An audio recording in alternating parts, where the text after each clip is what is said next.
Welcome to Dr. Balga's podcast for the Curious Doc. Today is January 28, 2026.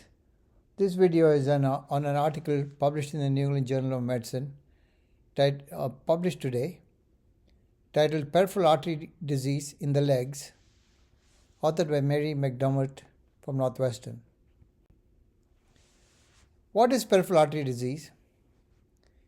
It is the atherosclerotic narrowing of arteries supplying the legs, leading to reduced blood flow and walking impairment. How common is peripheral artery disease worldwide? It affects approximately 236 million people globally and about 12.5 million adults in the US. What causes peripheral arterial disease? It's caused by atherosclerosis driven by smoking, diabetes, high blood pressure, dyslipidemia, and aging. What is claudication? Claudication is exertional leg pain that resolves within 10 minutes of rest. Do all peripheral artery disease patients have leg pain? No. Up to 60% of the patients are asymptomatic, and up to 90% lack classic claudication symptoms. What test confirms peripheral artery disease? An ABI, or an ankle brachial index, less than 0.90 is diagnostic of PAD. How accurate is ABI testing? An ABI less than 0.90 is approximately 72 to 89% accurate for diagnosing PAD. What is toe brachial index? When is toe brachial index used?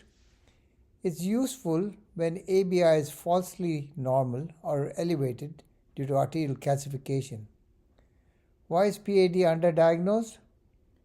Many patients reduce activity to avoid pain or have atypical symptoms. What arteries are commonly affected? Aorta-iliac, femoropopliteal, and infrapopliteal arteries are commonly involved. Why is PAD dangerous beyond the legs? PAD markedly increases the risk of myocardial infarction, stroke, and death. How does PAD increase cardiovascular risk? Cardiovascular mortality is 2 to 3 times higher than in patients without PAD.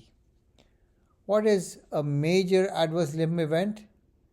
Severe limb ischemia leading to revascularization or amputation. How common are limb events? Major adverse limb events occur in about 13 to 15% within 2 to 3 years.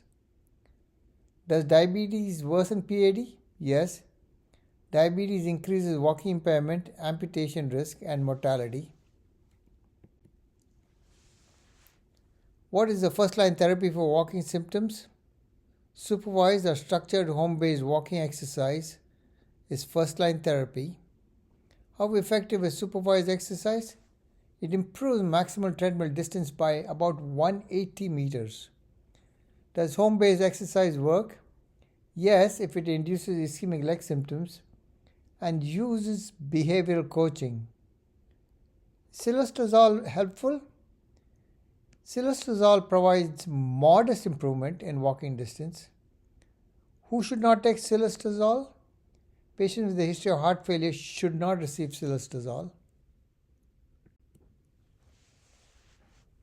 Do GLP-1 receptor agonists help PAD? Yes.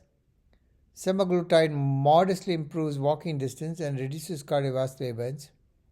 What role do SGLT inhibitors play?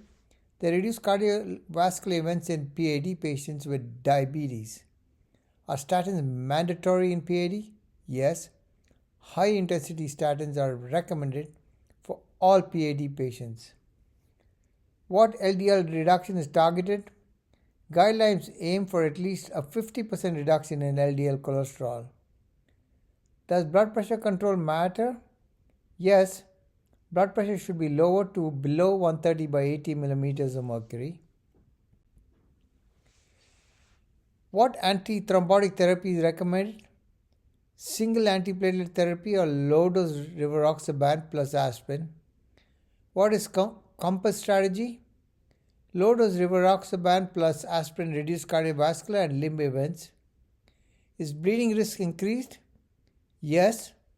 Combination therapy slightly increases major bleeding risk. Why is smoking cessation critical?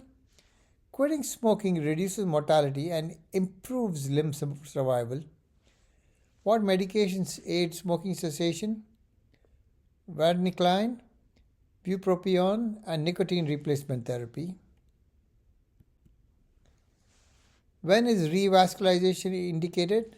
For lifestyle limiting symptoms despite optimal exercise therapy. Which vessels benefit most from revascularization? Proximal large vessels such as aortoiliac arteries. Is revascularization superior to exercise?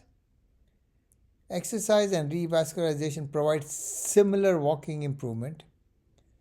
What are risks of revascularization? Restenosis, repeat procedures, and procedural complications.